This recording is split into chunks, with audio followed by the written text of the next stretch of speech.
श्रीगुरुभ्यो नमः। हरिः ओम्। सहना भवतु, सहनौ भुनक्तु, सह वीर्यङ्करवावहै।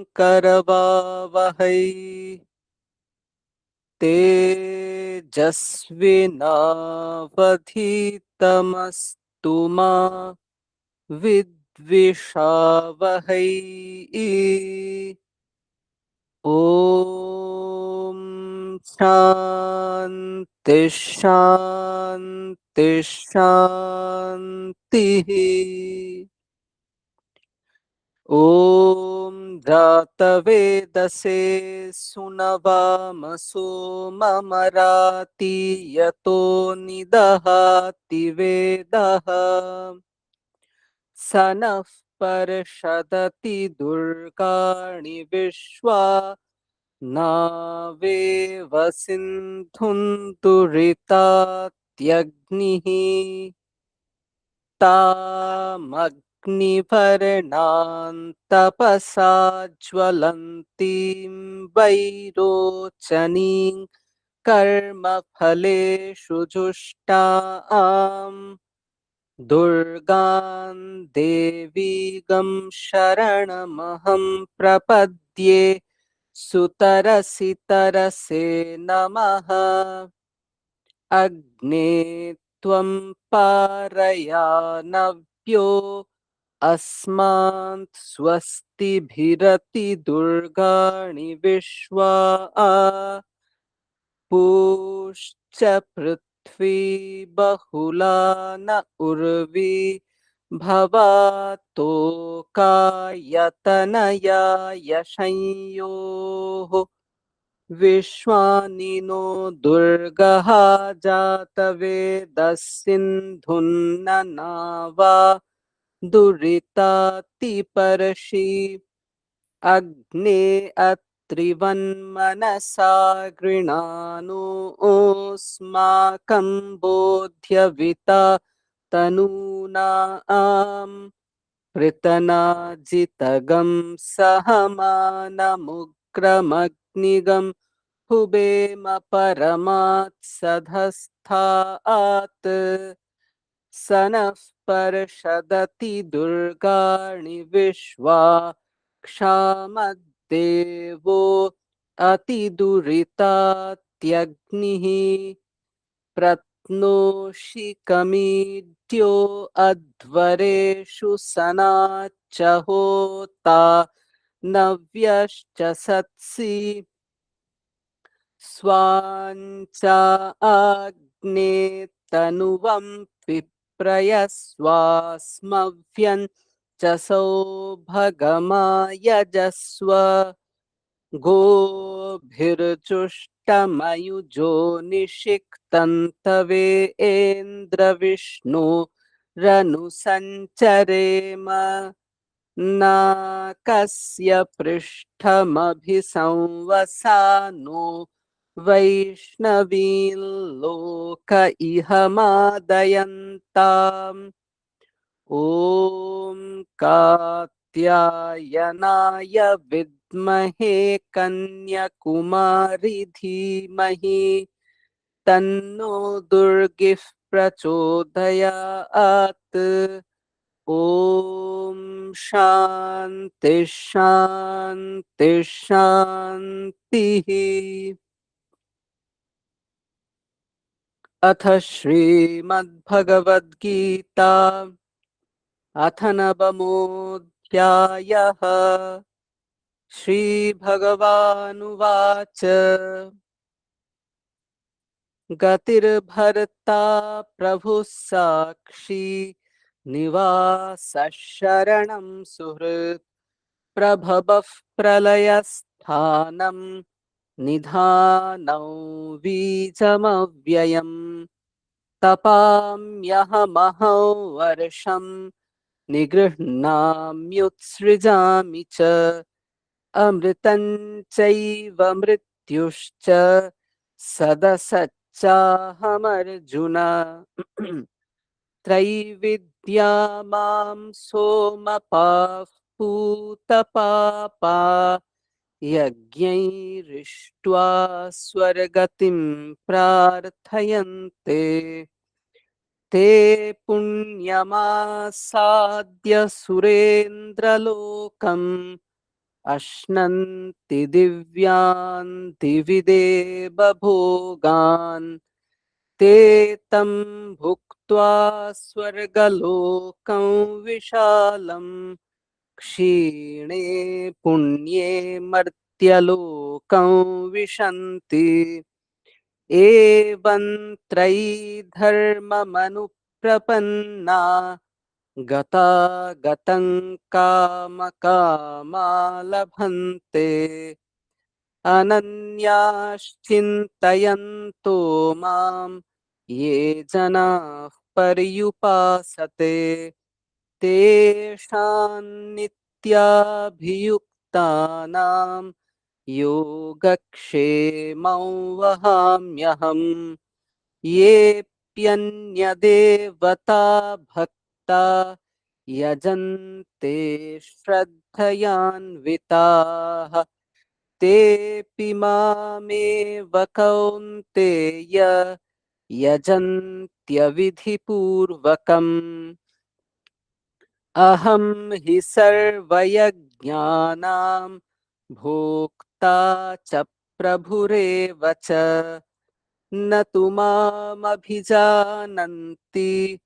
तत्त्वेनातश्च्यवन्ति ते यान्ति देवव्रता देवान् पितॄन् यान्ति पितृव्रताः भूतानि यान्ति भूतेज्या यान्ति मद्याजिनोऽपि माम् पत्रं पुष्पं फलं तोयं यो मे भक्त्या प्रयच्छति तदहं भक्त्युपहृतम् अश्नामि प्रयतात्मनः यत्करोषि यदश्नासि यज्जुहोषि ददासि यत्तपस्यसि कौन्तेय तत्कुरुष्व मदर्पणम् शुभाशुभफलैरेवं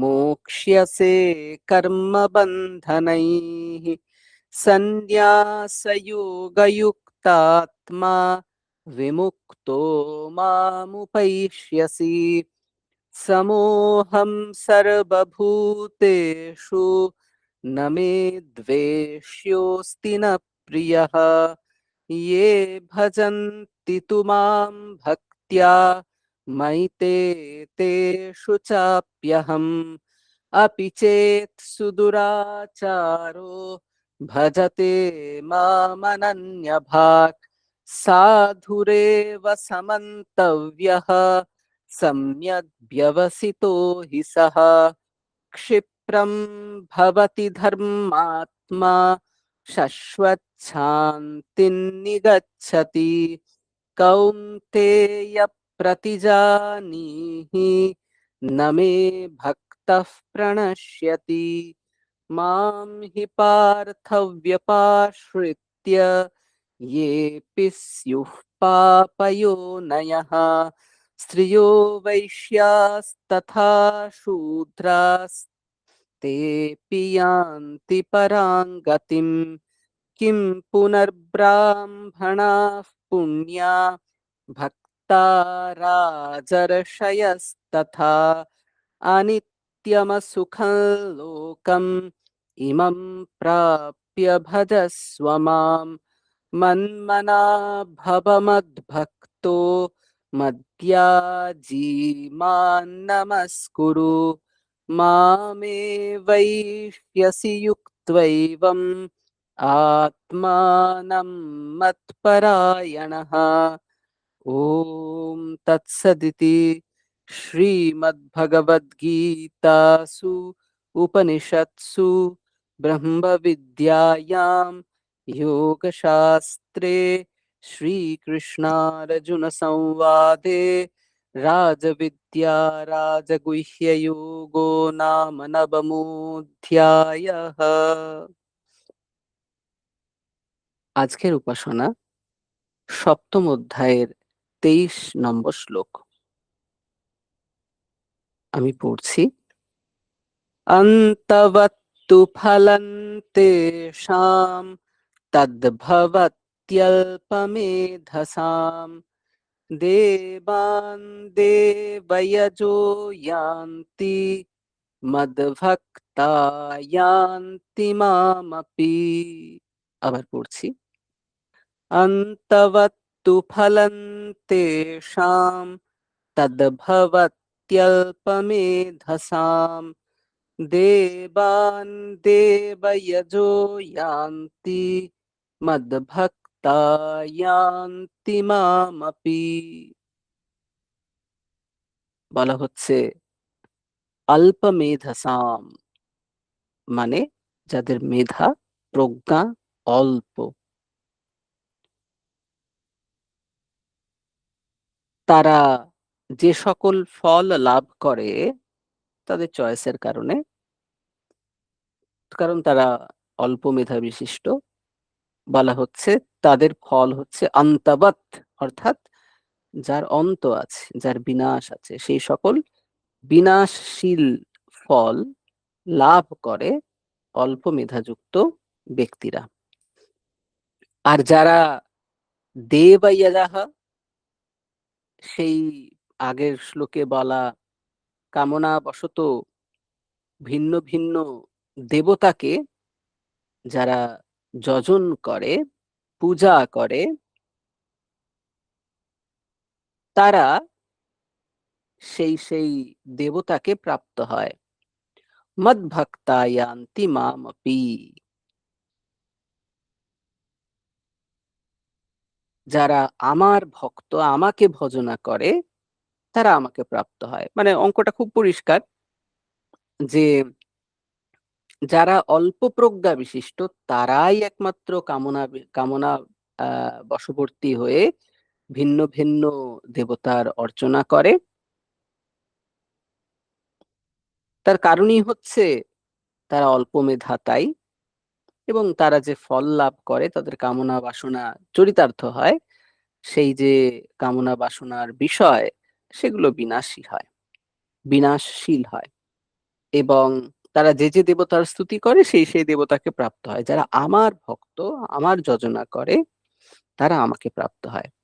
তো এখানে শঙ্করাচার্য খুব সুন্দর একটা উপসংহার টেনেছেন, এবং সমানে আপি আয়াসে মামেব ন প্রপদ্যন্তে অনন্ত ফলায়। অর্থাৎ যারা অন্যান্য দেবতার স্তুতি করছে তারা অন্যান্য দেবতাকে প্রাপ্ত হয়, কিন্তু যারা আমাকে স্তুতি করছে তারা আমাকে প্রাপ্ত হয়। সুতরাং এই যে যারা অন্য দেবতাকে স্তুতি করছে এবং যাদের অল্প ফললাভ হচ্ছে, এবং যারা আমাকে স্তুতি করছে এবং আমাকে লাভ করছে, উভয়ের তো পরিশ্রম একই, আয়াস অর্থাৎ পরিশ্রম উভয়েরই এক। তাহলে অন্য দেবতা যোজনা করার কি দরকার, যেখানে বিনাশী ফল পাওয়া যায়, বিনাশশীল ফল পাওয়া যায়। ওই এফার্টটা আমার উদ্দেশ্যে দিলেই হয়। ঠিক আছে? তো আহো খালু কাষ্টম বর্তান্তে, যে দেখো ওদেরও কত কষ্ট, বিনাশী ফল লাভ করে, আবার পুনরায় তাদেরকে নতুন ফল লাভের জন্য পরিশ্রম করতে হয়। তো এখানে যেন ভগবান সেটাই বলতে চাইছেন। তো সেই অল্প বুদ্ধি ব্যক্তিদের আরাধনালব্ধ যে ফল সেটা বিনাশশীল। যারা দেবতাদের পূজা করেন তারা দেবতাদের প্রাপ্ত হন, যারা আমার ভক্ত তারা আমাকে প্রাপ্ত হন। ঠিক আছে? তো এবং যেভাবেই ভজনা করুক, সে আর্ত হতে পারে, জিজ্ঞাসী হতে পারে, জিজ্ঞাসু হতে পারে, অর্থার্থী হতে পারে, জ্ঞানী হতে পারে, আমার ভক্ত যে সে আমাকে প্রাপ্ত হবে।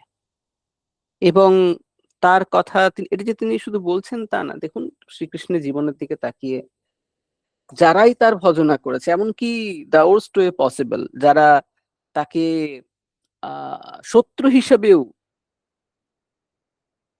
চিন্তন করেছে, যারা তাকে মেরে ফেলার জন্য দুগ্ধপান করিয়েছে, তাদেরও মুক্তি হয়েছে। সে কংস হোক, সে পুতনা হোক, সুতরাং ঈশ্বরে যার ভক্তি রয়েছে, বিশেষ করে যারা একভক্তি, তারা ঈশ্বর লাভ করবে। তো সুতরাং আ আমরা যেন ঈশ্বরমুখী হই, ঈশ্বরের ভজনা করি এবং তার ফলে আমাদের সকলেরই আত্মিক উন্নতি সম্ভব হবে। ঠাকুর বলতেন যে যারা গৃহস্থ, তারা যদি দিনে একবারও ঈশ্বর চিন্তা করে, তাও অনেক। তো একজন মায়ের কাছে গেছে, তো সে বলেছে, "মা, আমি তো এত কাজের চাপ, প্রতিদিন জপ ধ্যান করতে পারি না।" তো বলেছেন যে, "নিত্যকর্ম করে তোমার যে সময় পাবে, সেই সময়ে তুমি জপ ধ্যান করবে।" তো সন্ন্যাসীর জন্য যেমন সবসময় জপ ধ্যানের বিধান আছে, গৃহীদের জন্য ওরকম নয়। গৃহীদের সংসার প্রতিপালনের জন্য কর্ম করতে হবে। নিরন্তর কর্ম করতে হবে। এবং তারপরে সময়ে ঈশ্বরকে ডাকতে হবে। আরেকটা আ আমি আ মানে একজন সন্ন্যাসী মহারাজ ছিলেন, নিশ্চল মহারাজ। তো উনাকে আমি কখনো খুব বেশি জপ ধ্যান করতে দেখতাম না। তো উনাকে জিজ্ঞাসা করলাম একদিন যে, "মহারাজ, অন্যান্য সাধু সন্ন্যাসীদের দেখেছি অনেক জপ ধ্যান করে। তো আপনি তো দেখি সবসময় প্রচুর কাজই করে যাচ্ছেন।" তখন উনি বললেন যে, "দেখো, আমি জপ ধ্যান অত বেশি করতে পারি না। কিন্তু আমি এই কাজটা করি। আমি সবসময়ই নিজেকে কর্মে ব্যস্ত রাখি আর অবসর পেলেই জপ করি। তো নিষ্কাম কর্ম এবং নিরন্তর জপ।" তো আমরা গৃহী হিসেবেও আমরা ওটা করতে পারি। যে আমরা প্রতিনিয়ত কর্ম করে যাব। যখন অবসর রয়েছে তখন জপ ধ্যান করব। কিন্তু অবসর সময়টা নষ্ট করব না, এই যা। তো বেশ, আপনারা আ খুব সুন্দরভাবে ঈশ্বরমুখী হয়ে নিরন্তর ঈশ্বর চিন্তা করুন এবং তার ফলে জীবন সুন্দর হবে। এ বিষয়ে সন্দেহের অবকাশই নেই।